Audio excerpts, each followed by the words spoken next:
Good day, this is Professor Will, CBMD PhD, and today is Saturday, April 3rd, 2021. It is 9:41 p.m. Eastern Standard Time. And today, I'm going to be doing a short autobiography on my upbringing in North Bay. So let's hop to it here. Today, I would like to talk about the city of Sudbury, which I was born and lived in before North Bay. Sudbury has a bad reputation for smokestacks and photochemical smog that deteriorate the trees, grass, and wildlife, including causing cancer, disease, and premature aging in humans. I hated the awful smell of Sudbury. The one thing that I could really remember is that the people of Sudbury were very violent, with a lot of domestic drama, filled with traumatized lifestyles, which resulted in my childhood to be traumatized with being bullied physiologically and psychologically. I am so very lucky. My dad decided to relocate my family to North Bay in 1990. My lifestyle could have been a lot worse. I loved North Bay since the first day we pulled in off the highway.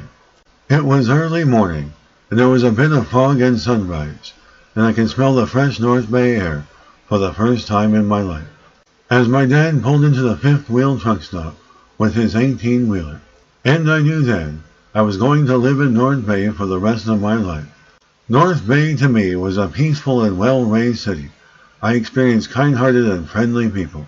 The kids in school treated me with kindness throughout all my years of being in North Bay.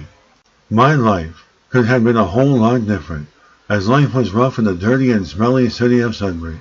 I absolutely hate Sudbury, that being the place I was born, and I never ever want to visit that place again. I had my first apartment in 1995, and my grandmother would call me on occasion. But from what she had to say to me over the telephone, including her attitude towards me, it sounded as though the family had brainwashed her before she had passed away. The family had told her lies and horror stories about my mental health, which was all fictitious, so I stopped talking to her over the telephone. I went to visit my grandmother in Sudbury before she died, and that is as far as it went. Never again. When I was visiting my grandmother before she died, sometime around 1997 or so, I was forced to sit in a room filled with smokers and people I didn't like. It was gross. I had dizzy spells and started vomiting in the car on the way back home. Most of my family have passed on. I did not attend any funerals, and I don't want anyone to attend mine, as I don't know anyone in the family, nor am I close to anyone in the family.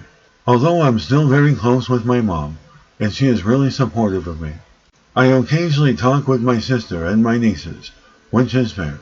But most of them have fixed and rigid beliefs, with a whole lot of stereotypical assumptions about me, which we agree to disagree. This short autobiography was written by me. It is nice to take the time to reflect and look back.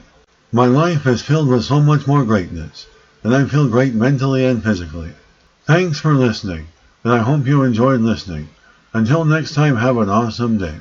This is Professor Will, CBMD PhD, scientist, professor, researcher, and philanthropist.